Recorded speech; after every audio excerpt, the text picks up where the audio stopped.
মিরপুরে রহস্যঘেরা উইকেটের পর বাংলাদেশ ওয়েস্ট ইন্ডিজের টি-20 সিরিজে রোমাঞ্চ নিয়ে অপেক্ষায় সাগরিকার উইকেট। এমন উইকেটে খেলাটা উপভোগ করতে প্রস্তুত দুই দলের অধিনায়ক।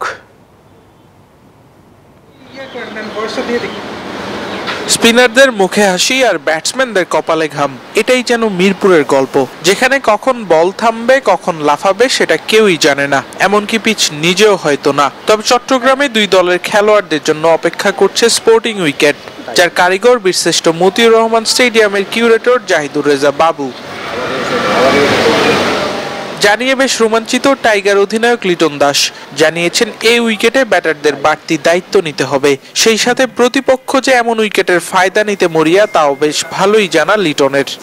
আমরা চেষ্টা করতেছি বেটার উইকেটে খেলার জন্য। আপনি যখনই বেটার উইকেটে খেলবেন ব্যাটসম্যানদের সাকসেসফুল হওয়ার চান্স বেশি থাকবে। অ্যান্ড যতগুলো প্লেয়ারই আছে আমার মনে হয় ইনফ্যাক্ট 6 থেকে 7 পর্যন্ত যতগুলো বাংলাদেশ টিমের প্লেয়ার আছে এর ভিতরে মানে 6-এর সংখ্যা আমারই কম। যদি আমি ওভারঅল আমার ক্রিকেট ক্যারিয়ার দেখি ম্যাক্সিমাম প্লেয়ারই অনেক বড় বড় 6 মারতে পারে, তো এটা একটা বাংলাদেশ টিমের জন্য পজিটিভ সাইন। যুক্তরাষ্ট্রের 1 নম্বর জিম চেইন গোল্ড জিম এখন আবারও বাংলাদেশে। বসুন্ধরা আবাসিক এলাকা ও বসুন্ধরা সিটি শপিং মলে। এদিকে মিরপুরের উইকেটের গোলকধাঁধা পার করে চট্টগ্রামের উইকেটের সুবিধা পুরোপুরি কাজে লাগাতে মুখিয়ে আছে ক্যারিবিয়ানরা, তা মনে করিয়ে দিলেন ক্যাপ্টেন শাই হোপ।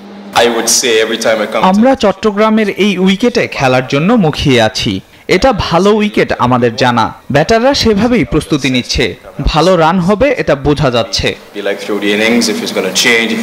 তবে সাগরিকার এই উইকেট ব্যাটারদের জন্য স্বর্গ হলেও চ্যালেঞ্জের মুখে পড়বেন বোলাররা, তা মানেন দু দলের অধিনায়ক। বীরশ্রেষ্ঠ মতিউর রহমান স্টেডিয়াম থেকে আবরার আল দাইয়ান, নিউজ 24 চট্টগ্রাম।